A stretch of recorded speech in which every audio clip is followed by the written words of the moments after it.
Steve, Hi. you're homeless here in Koreatown. Yes. Tell me about it. Well, I became homeless in 2018 because I lost my job, and I've been here ever since. So you lost your job and then you ended up being evicted. Yes. And so I was living in my car for a minute, but then I came here, and I met other people, and now they're my friends, and so here we are. And we met the other day when they came and they did a sweep and they moved everybody. They displaced, and then you guys came back. Right. Well, they just tell us to move our things so that they can clean up the whole sidewalk and the street area. So which is pretty good when they do it once in a while because it's good for sanitation. You know, Right. It keeps the germs out of here. You know, so. But they're looking at making it illegal for you to be here. Yeah, that's what I heard, and I just want to let them know that it's really not going to do any good because we're just going to go and move in some other part of the city, so they're just going to have the same problem in another part of the city, you know, because we like to stick together, you know. Right. It's There's like a group of you, that, as you said, safety in numbers. safety in numbers, right? So we stick together, you know, we protect each other, we watch each other's tents when we have to go somewhere, you know, because there's like thieves, you know. Yeah, the cleaning you guys don't mind, but it's when they confiscate stuff and displace you and move you to other parts of the city. Yeah, and the cleaning we don't mind like once in a while. Like there was a time when they were cleaning like once every 2 weeks. Yeah, every 2 weeks, like twice a month. That's like you know, too much. You know. I think it was once a week. They were doing it for a minute. I think once a week. Oh my gosh. Yeah. So and Because that's a lot to take down. It's a lot to move. Yeah, I tell people that can't relate. It's like packing up your apartment Yeah. and moving it across the street Yeah. for a day, and then you got to move back. Yeah, that's what it is. It's like it's a lot of work. And You know? people will say, well, why don't you just get a job and go back and get into housing? Well, because I don't have the resources, you know, to be able to do that. I don't have an interviewing attire. I'm a hotel auditor, you know, I'm a professional. You know, I audited most of the hotels at LAX on Century Boulevard.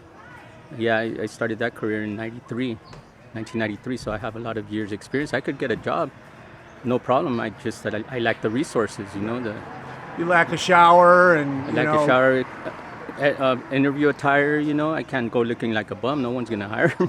and getting to and from. And then To and from. Even when you get a job, you got to save up for first and last month's rent. Right. And you're sleeping in a tent.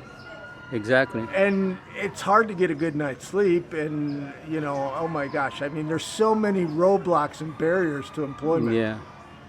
Yeah, there is. What would you want people to know, you know, the public, you know, like the city council or the mayor or, you know, the people that drive by and look at you? Well, I want to let the city know, like the mayor, that the time when they were giving like the hotel vouchers and putting us at that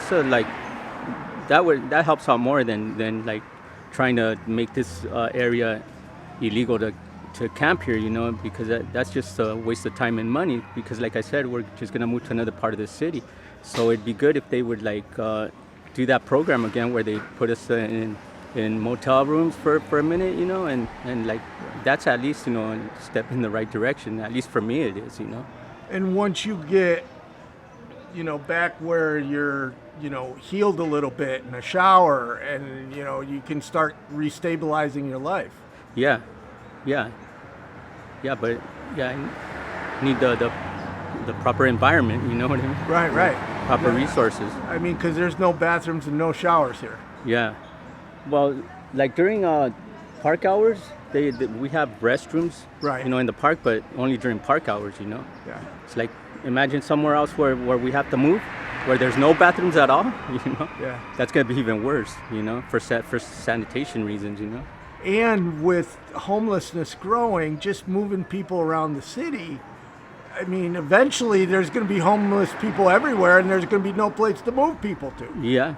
That's what I hear. There's more and more tents are starting to pop up around the city. You know, that's what I'm hearing and seeing myself. Well, yeah, you see it right here. I've only come a couple of times the last couple of weeks. I mean, last time I was here, there was neighbors in this apartment building out here that came out screaming at you guys. Yeah.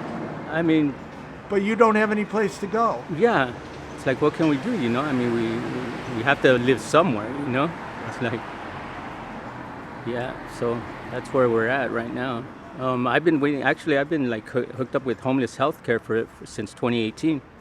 I have a worker that's been trying to get me in a place since 2018, 3 years. I think you Wow. get Section 8 faster than that. Yeah.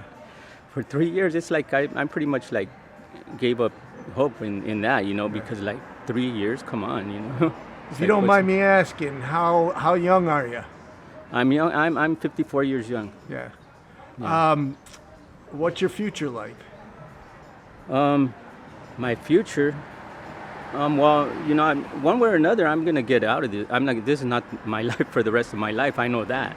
You know, eventually, I'm gonna somehow get out of here. Yeah. You know, but I'm just not certain. It's a lot of uncertainty in my future right now. I can't really say anything about, you know.